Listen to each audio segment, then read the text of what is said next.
Let's go! Hello everyone! Today we're going to talk about my OC, Super AntOreo, or Dudw, or Smashmon, whichever you want to call him. Specifically, we will talk about his designs over the years, and how I've changed his look. I'll mainly be going over the details of each design and a bit of background of where costume ideas might have come from. Before I get into that though, let me give a bit of backstory on my history with drawing. I have been drawing since I was a little kid, and my drawings almost always involved my favorite cartoon and video game characters. But as you can see, the drawings were very rough, and my characters looked more like potatoes with sticks for limbs. Over time, my drawings improved as I figured out actual human anatomy and not whatever I thought I was doing when I drew Donkey Kong. Still, my style has always been kinda on the rough side, and I would say that it still is today. But at least I developed an art style where my characters have a full body. On a side note, I remember taking a few art classes in school, but the most I remember from them was how to apply shading and do perspective shots. I hardly do much of this in my digital art, though I'd like to implement it in future works of mine.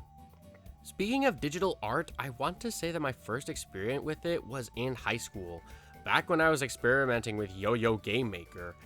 I had a ton of ideas for fan games that I wanted to do, but most of them never got past the title screen and a few sprite sheets. Here are a few from a cancelled crossover fighting game I was working on. I like how Shrek holds his belly and Homer Simpson is jacked for some reason. I then moved on to Microsoft Paint and Pencil for some of my drawings, and I went back and forth with them up until college where I switched to Krita. But I'm starting to get ahead of myself, so let's get back to the topic of today's video.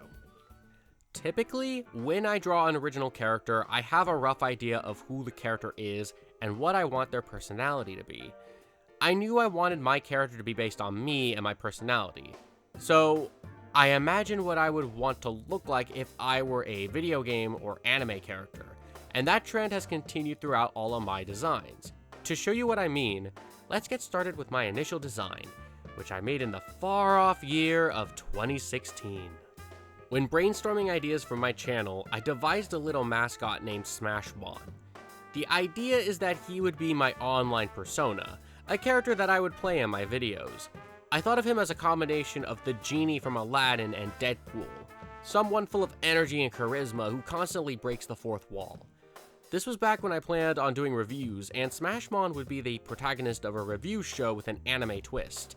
If you've seen Balrog's Game Room Adventures, you know that series has an overarching plot in addition to being a review show.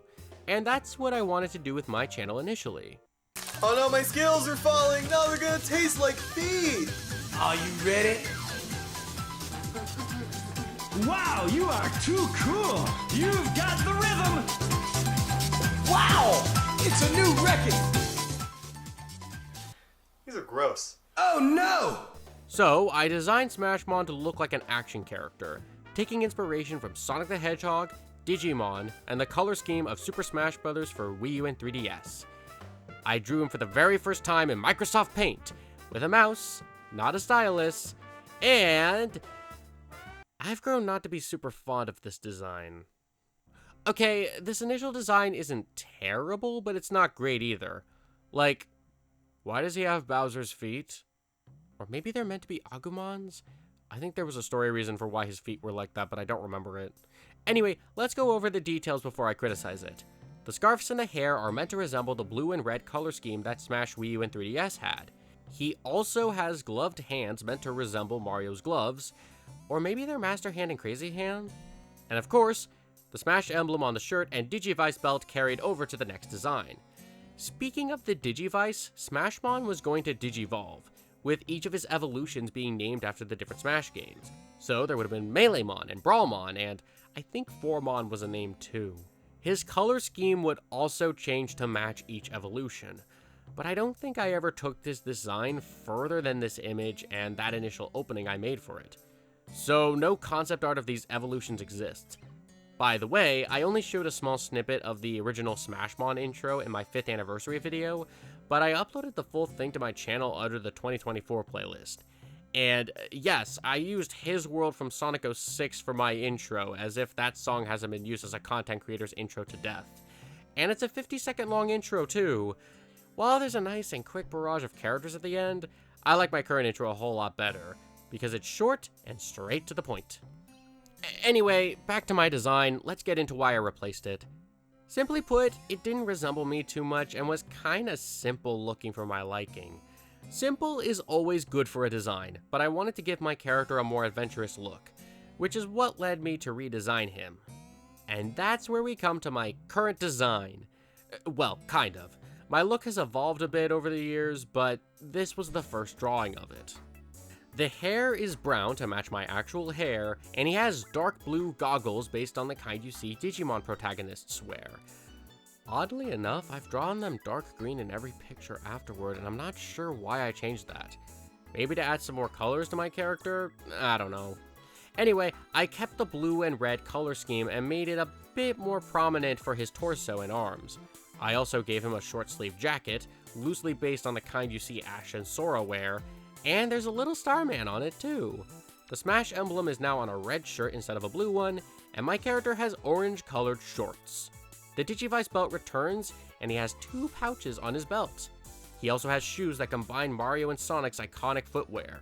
The color and shape are loosely based on Mario's, with Sonic's white straps and golden belt buckle. The difference is that they're boots instead of shoes, and they have dark red soles for some reason. My new guy also has a cutlass that has a Keyblade look to it. All of these things create a more adventurous looking character in my opinion, even if the picture is a little rough around the edges. Like, the background is just 3 colors stacked on top of each other with no blending or shading whatsoever. In my defense, I don't think I had learned proper shading at that point. Heck, I still struggle with shading from time to time. Now, we still have the gloves to address, but I'll save that for later. For now, let's talk about the expressions I made in pencil. I made a whole host of these back in 2017, and I've used almost all of them in one of my videos. They're mainly me sitting on a chair, and said chair was drawn by itself, so I had something to draw onto for each expression. I also simplified my design a bit to make it easier to draw newer art, though there are some continuity errors with the Starman. In some expressions, he's where he should be, and in others, he's completely absent. Even though they're old and the black outlines are thick, extra thick, there is still a charm to these older expressions. I still want to make new ones, well, more new ones, but I like how I've given these guys more chances to shine over the years. Along with these expressions, I also made a few backdrops for my character, which got progressively more detailed as I kept making videos. I added more of my game systems, and I changed the outside a few times too. And during the video I did with Typhlosion, I got the chance to draw the room from different angles, and snuck in a few more references here and there. I know I had the Monsters Inc. front door in the Sonic Forces review, but it was good to further flesh out the interior and exterior. I even gave my character a new casual outfit with a Bowser t-shirt, because he's my favorite Mario character, and yellow shorts that I think are based on Banjo's. Speaking of the design, did you notice his arms? They're not red and blue. So, back to that other design, the markings on Super AntOreo's arms aren't tattoos.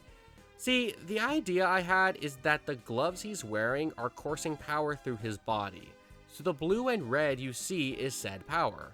When he takes the gloves off, the power goes away, but he needs to have both on. If he only has one of them on, he starts farting uncontrollably.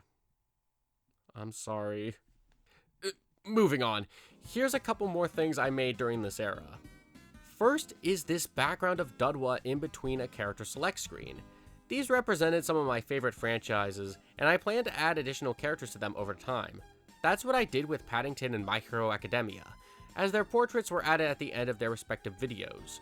During the Deadpool video, I had a cursor of my hand go over the spot where My Hero Academia was added as a teaser for my next video. The only other one I made was one for Sora, which I think was supposed to happen after my cancelled Kingdom Hearts 3 video, and I considered having the other spot go to Xenoblade 2, since I had finished that game around the time I was working on that aforementioned video. But that never happened, and this was the last time I touched this artwork. I like the idea behind it, though the characters' faces are a little too goofy. Fun fact, Aang had an angry expression when I first made this, but when I showed it to my sister, she was like, "Why is Aang angry?" So I changed it. I like it better with him happy anyway. The second thing I want to bring up is that my initial idea for my thumbnails was to have my head on them with different expressions.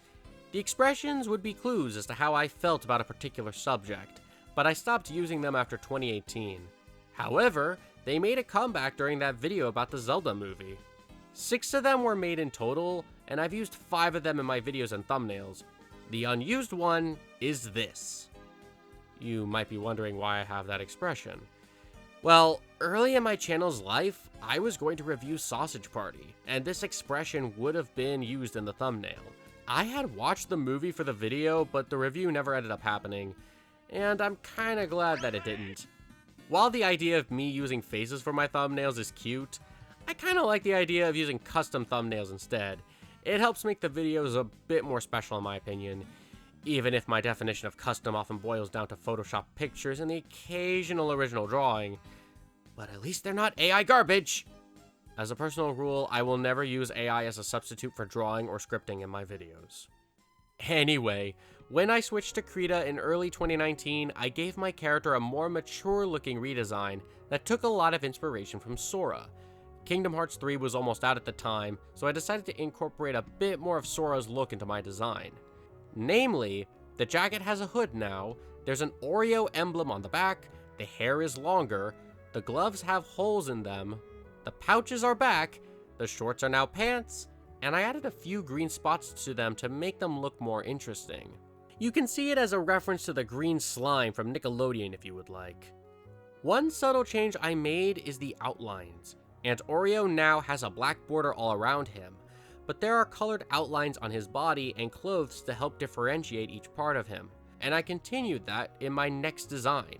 Speaking of which, in mid-2021, I made another redesign for my character, though it reused some of the same ideas that I had from the last one.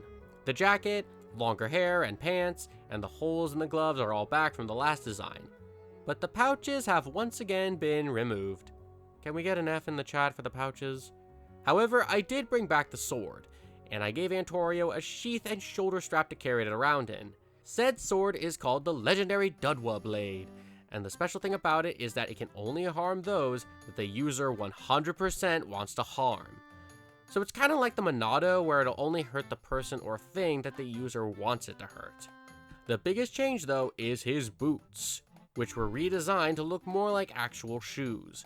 The red soles are still intact, but there's also a green A and the front of the shoes are now golden. This is my most current design and I like it. Recently, I used it as a basis for my newer expressions. However, I removed the sheath from my design to make sure I don't have to constantly redraw it. And a fun fact, to keep consistency with my 2021 design, my expressions are traced over versions of that render. I don't encourage tracing over other people's art, but I think it's okay to trace over your own.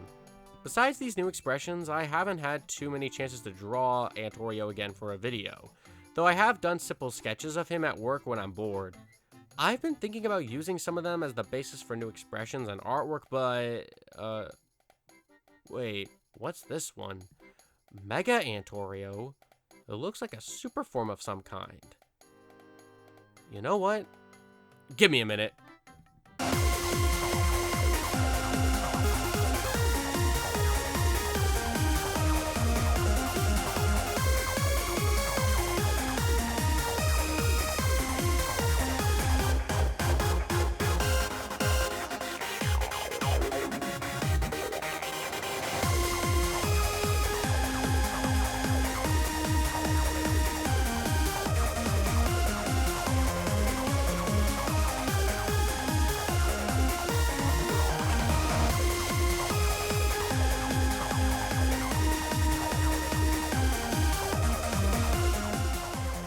Behold, my super form, Mega AntOreo.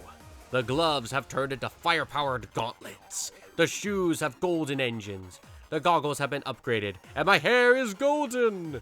I had intended on my hair color staying the same for this form, but then I thought, what the heck, let's give it a try. I also tried to use some shading with the fire effects, which admittedly look a little basic. And I went back to using black borders for my character instead of using colored outlines. At least they're not super thick, though. Also, his hood is missing! Anyway, I think it's a decent start for super forms with my character, though I doubt it's my final one. You want to see my final form? I'll show you.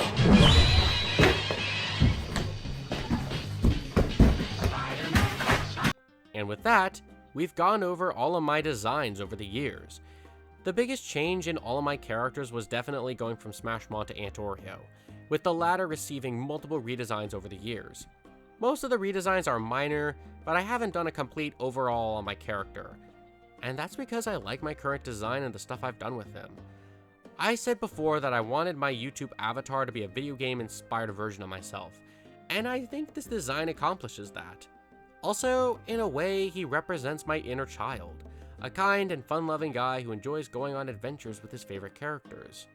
It's a design that fits me very well, but I'll also admit that it's a hard design to constantly redraw, especially with how many details there are.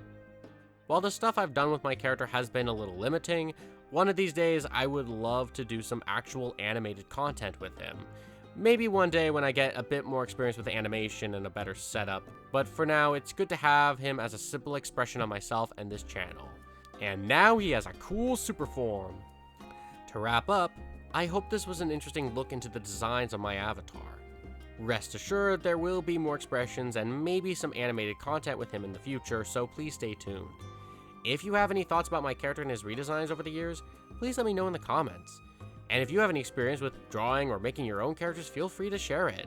I'd love to hear about the things that you've made as well.